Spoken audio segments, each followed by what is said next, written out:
Lesson number 2, differentiation for AS level, P1 paper P1. Question number 1. Question number 1 में वो कह रहा है कि the equation of the curve is given, obtain an expression for dy over dx. dy over dx निकालना है, यानी कि इसका डेरिवेटिव फाइंड आउट करना है. पहले हम ऐसा करते हैं कि इसकी इक्वेशन लिख लेते हैं. अब हम डिफ्रेंशिएट करते हैं बोथ साइड्स, यानी कि बोथ साइड्स हम डी बाई डी एक्स ले लेते हैं. पहले हम डी बाई डी एक्स लेंगे y का, और फिर डी बाई डी एक्स लेंगे 2 का, प्लस 3 कांस्टेंट बाहर निकाल लेते हैं, और डी बाई डी एक्स ले लेते हैं 1 ओवर 2x माइनस 1. जो भी कांस्टेंट होगा मल्टीप्लाई हो रहा हो वो आप बाहर निकाल लेंगे. कांस्टेंट का डेरिवेटिव 0 होता है, सिर्फ कांस्टेंट. 2 कांस्टेंट है, 3 कांस्टेंट है, 5 कांस्टेंट है. जो विदाउट x होगा वो कांस्टेंट है और वो आपके पास उसका डेरिवेटिव 0 होता है. अब इसमें 1 ओवर 2x माइनस 1 का डेरिवेटिव हम नहीं ले सकते. हम इसको ऊपर शिफ्ट करेंगे पहले, और फिर उसके बाद हम इसको डिफरेंशिएट करेंगे. डिफरेंशिएट करने के लिए हमें इसमें फार्मूला लगाएंगे हम पावर रूल. पावर रूल ये होता है x power n. x power n को जब डिफरेंशिएट करते हैं तो होता ये है कि n नीचे आ जाएगी और n में से 1 माइनस हो जाएगा. And derivative without power, power को छोड़ने के बाद. तो सेम फार्मूला यहाँ पर हम लगाएंगे. पावर नीचे आ जाएगी -1, पावर में से 1 लेस कर देंगे और वो बनेगा -2. -1 में से 1 माइनस करेंगे तो -2 into derivative without power. Without power यानी कि पावर को छोड़ के जो वैल्यू बचती है ये पावर छोड़ देंगे, और इसकी जगह जो डेरिवेटिव है वो विदाउट पावर 2x माइनस 1 का आएगा. सेम यही फार्मूला इस पर हमने लगाया है. आंसर आ गया आपके पास -3 2x माइनस 1 होल पावर -2. अब हमारे पास है डेरिवेटिव 2x माइनस 1 का. 2x माइनस 1 का डेरिवेटिव लेने के लिए 2 को बाहर निकालेंगे और x का डेरिवेटिव -1 का डेरिवेटिव सेपरेट लेंगे. -3 ये नेगेटिव पावर है, इसको डिनोमिनेटर में ले आएंगे. पावर हो जाएगी इसकी 2, और 2x का डेरिवेटिव 1 होता है, कांस्टेंट का डेरिवेटिव 0. हमारे पास एक्सप्रेशन आ गई, हमारे पास वो वैल्यू आ गई जो डी बाई डी एक्स की हमें रिक्वायर्ड थी. डी बाई डी एक्स हमारे पास आ गया -6 divided by 2x minus 1 whole square. ये इसका आंसर है. 2 मार्क्स का ये क्वेश्चन था. नेक्स्ट है हमारे पास explain why the curve has no stationary point. For stationary point substitute d by d x equal to 0. Stationary point के लिए हम dy ओवर dx को 0 रखते हैं. For stationary point, to find stationary point substitute dy over dx is equal to 0. dy over dx हमारे पास आया था, अभी हमने थोड़े देर पहले निकाला है. इसका dy ओवर dx वो आया हमारे पास -6 divide by 2x minus 1 whole square. -6 divided by 2x minus 1 whole square is equal to 0.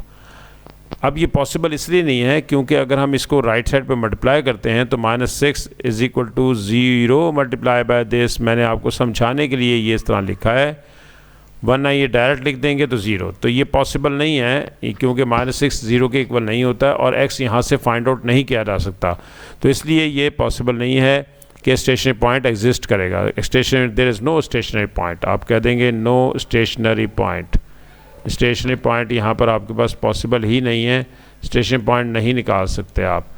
Next है हमारे पास क्वेश्चन नंबर, सेम क्वेश्चन का पार्ट नंबर 3. पार्ट नंबर 3 में वही कह रहा है कि at the point P on the curve x is equal to 2 show that the normal to the curve at P passes through the origin. यानी कि आपके पास ये कर्व है और कर्व के ऊपर एक लाइन जो टच करती है, ये लाइन टच करेगी तो फिर इसे हम कहते हैं टेंजेंट लाइन.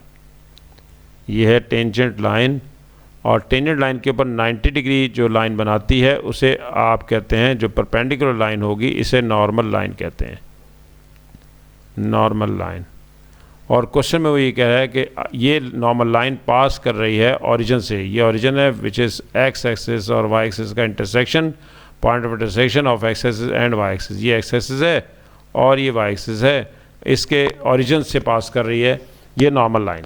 तो अब हम देखते हैं, सबसे पहले तो हम इक्वेशन ऑफ इसका ग्रेडियंट फाइंड आउट करते हैं. इक्वेशन कोई भी स्ट्रेट लाइन की इक्वेशन निकालनी हो तो फॉर्मूला होता है y minus y one is equal to m into x minus x one. अब हमें इसमें ग्रेडियंट रिक्वायर्ड है। ग्रेडियंट निकालने के लिए हम सबसे पहले हमारे पास डी वाई डी एक्स चाहिए होता है और डी वाई डी एक्स हम निकाल चुके हैं। डी वाई डी एक्स हमारे पास आ गया है -6 divided by 2x minus one whole square, ये हम पहले ही निकाल चुके हैं। और y d y d x is equal to -6 divided by 2x minus one whole square. अब हम इसमें x की वैल्यू लगा देते हैं at x is equal to 2। जब x की वैल्यू 2 सब्स्टिट्यूट करेंगे तो ये आपके पास आंसर आ जाएगा ग्रेडियंट का। ग्रेडियंट स्लोप जहाँ जहाँ x है वहाँ पर आप लगा देंगे इसमें -2। ये -2 हमने इसमें सब्स्टिट्यूट कर दिया। -6 -4 -1 -4 -1 -5 का स्क्वायर 25। ये आपके पास ग्रेडियंट निकलाया, gradient of tangent line. This is the gradient of tangent line, but we want to find the gradient of normal line. To find the gradient of normal line, we use the gradient property for multiplication for perpendicular lines. When the lines are perpendicular, then their gradients, the product of their gradients must be equal to -1. क्योंकि normal line tangent line के साथ perpendicular है, इसलिए जब lines perpendicular होती हैं तो उनके दरमियान ग्रेडियंट्स का प्रोडक्ट -1 होता है। ये कंडीशन ऑफ परपेंडिकुलरिटी है।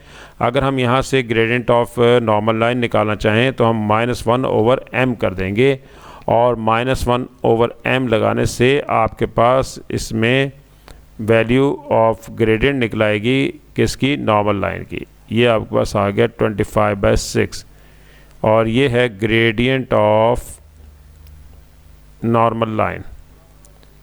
Normal line equation of normal line निकालना चाहते हैं। इक्वेशन ऑफ नॉर्मल लाइन निकालने का formula y minus y one is equal to m dash x minus x1, लेकिन हमारे पास x1 y1 नहीं है तो अब हम x1 y1 फाइंड आउट करते हैं। x1 y1 निकालने के लिए हमारे पास कर्व की इक्वेशन थी। कर्व की इक्वेशन हमारे पास है 2 + 3/2x minus 1।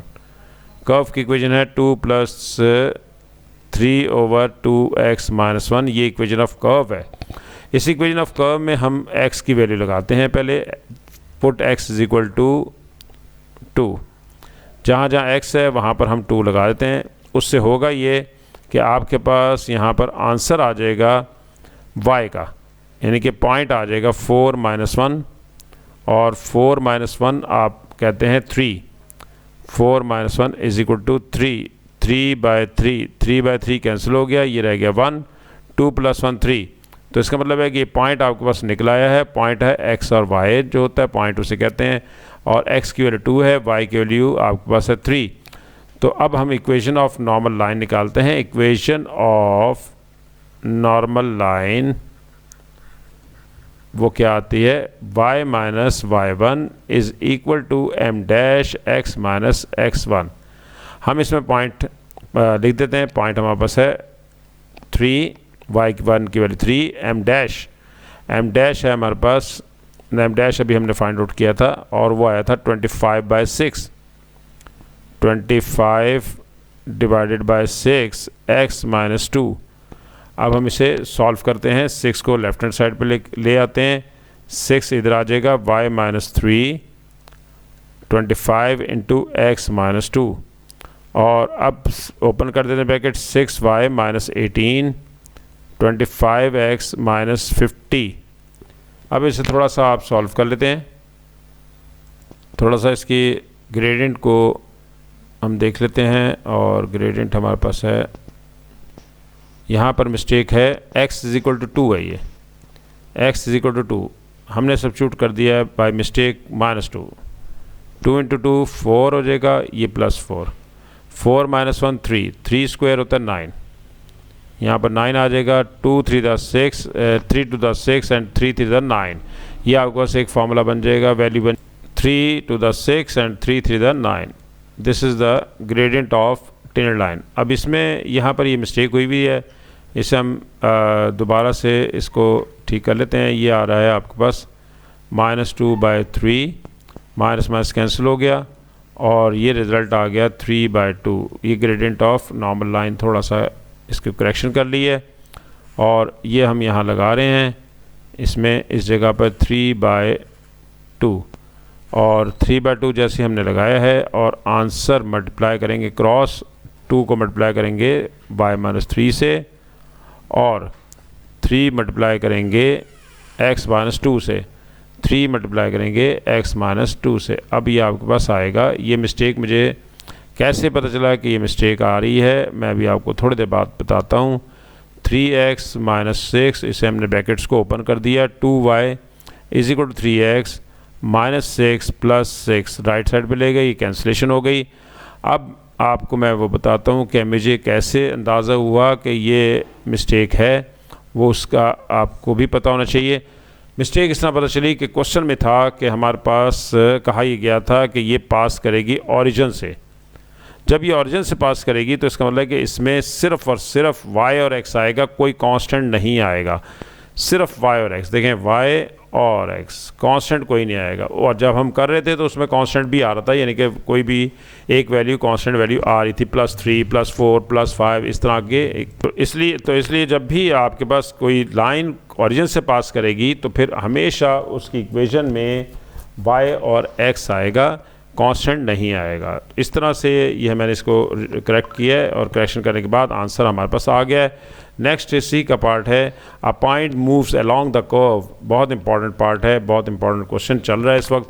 In such a way that its x coordinate is decreasing at a constant rate of 0.06। अब इसमें कुछ वर्ड्स हैं वो याद रखने आपने, हमेशा ये क्वेश्चन आएगा इस टाइप का कि जब कहा जाएगा डिक्रीजिंग तो आपने नेगेटिव साइन ले लेना है इस वैल्यू के साथ, जो भी वैल्यू आपके पास होगी। और कहा यह गया है कि x कोऑर्डिनेट डिक्रीज़ कर रहा है और विद रिस्पेक्ट टू टाइम है, ये देखें टाइम है, तो इसका मतलब ये हुआ कि रेट ऑफ चेंज dx/dt है, क्योंकि रेट ऑफ चेंज कहते हैं डेरिवेटिव को, और रेट ऑफ चेंज ये रेट ऑफ चेंज है हमारे पास, ये डेरिवेटिव को कहते हैं। किसको डिफरेंशिएट करना है? x को, विद रिस्पेक्ट टू किसके करना है? टाइम के, क्योंकि यूनिट्स पर सेकेंड है।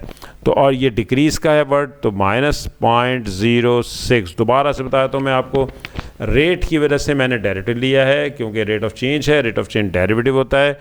डेरिवेटिव कौन चेंज, किसको चेंज कर रहा है? वो x को, x with respect to time change हो रहा है, इसलिए हम इसे लिखेंगे dx/dt। और उसके बाद हमने देखना है कि वेदर इट इज़ डिक्रीजिंग और इंक्रीजिंग। तो if it is decreasing then insert negative sign with the value constant 0.06 जो भी वैल्यू दे रखी होगी आपने उसके साथ नेगेटिव साइन ले लेना है। आगे चलते हैं, find the rate of change, यानी कि dy/dt निकालना है as the point passes through the point, as the point passes through the p। तो अगर वो p से पास करता है तो आपने रेट ऑफ चेंज निकालना है y का। y रेट ऑफ चेंज का मतलब है कि आपको dy/dt रिक्वायर्ड है, dy/dt आपको फाइंड आउट करना है। और dy/dx आपके पास है, हाँ dy/dx आपके पास क्या है, dy/dx ऊपर आपने निकाला था और वही dy/dx हम यहाँ पर यूज़ करेंगे। dy/dx हमारे पास है -6/2x - 1, और जिस वैल्यू पे ये निकाला था वो था -2/3, ये निकल चुका है x की वैल्यू 2 के लिए। अच्छा, -6/2x - 1 होल स्क्वायर, ये आपके पास dy/dx है, -6/2x - 1 होल स्क्वायर, ये dy/dx हमारे पास ऑलरेडी यहाँ पर है हमारे पास। अच्छा जी, अब ये देखें कि ये पार्ट नंबर 4 है और ये पार्ट नंबर 3 है, दोनों पार्ट के ऊपर एक ही स्टेटमेंट लिखी हुई है और वो ये स्टेटमेंट है। ये स्टेटमेंट आपने 3 पार्ट और 2 पार्ट के लिए दोनों के लिए यूज़ करनी है।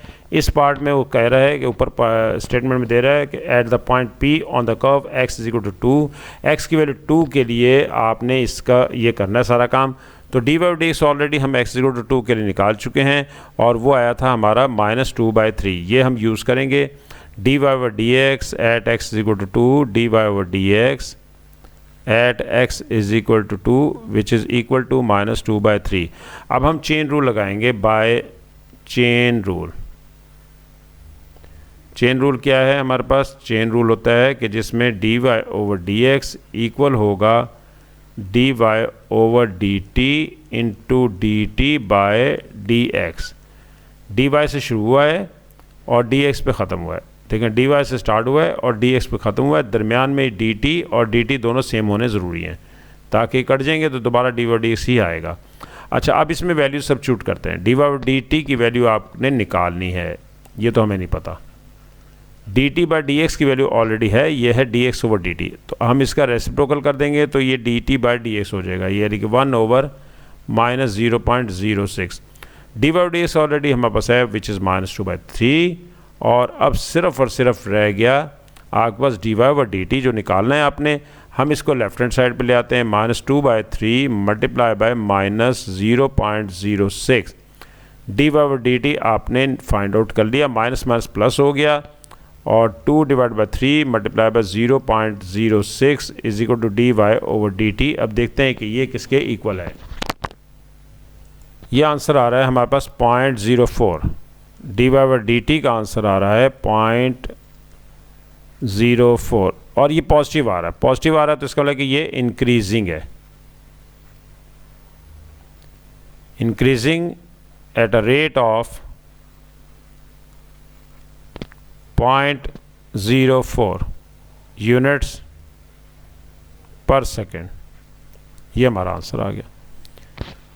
2016 का क्वेश्चन था, बहुत सिंपल इसमें चीज़ें थी, आप आसानी से कर सकते हैं। डेरिवेटिव के आंसर्स ये सामने लिखे हुए हैं, और इसका आपने एक सिमिलर क्वेश्चन जो है वो अपने पास नोट कर लें। ये करना है आपने सिमिलर क्वेश्चन, इसका होमवर्क के तौर पर। ये होमवर्क है आपका पार्ट 1 क्वेश्चन नंबर 2 पार्ट 1, और question number 2 part 2 latest paper का है, 2024 का क्वेश्चन है। ये सॉल्व करना है। नेक्स्ट लेक्चर हमारा यहीं से स्टार्ट होगा, और इसे टैली कर लेना आपने कि आपका आंसर ठीक आया है या गलत।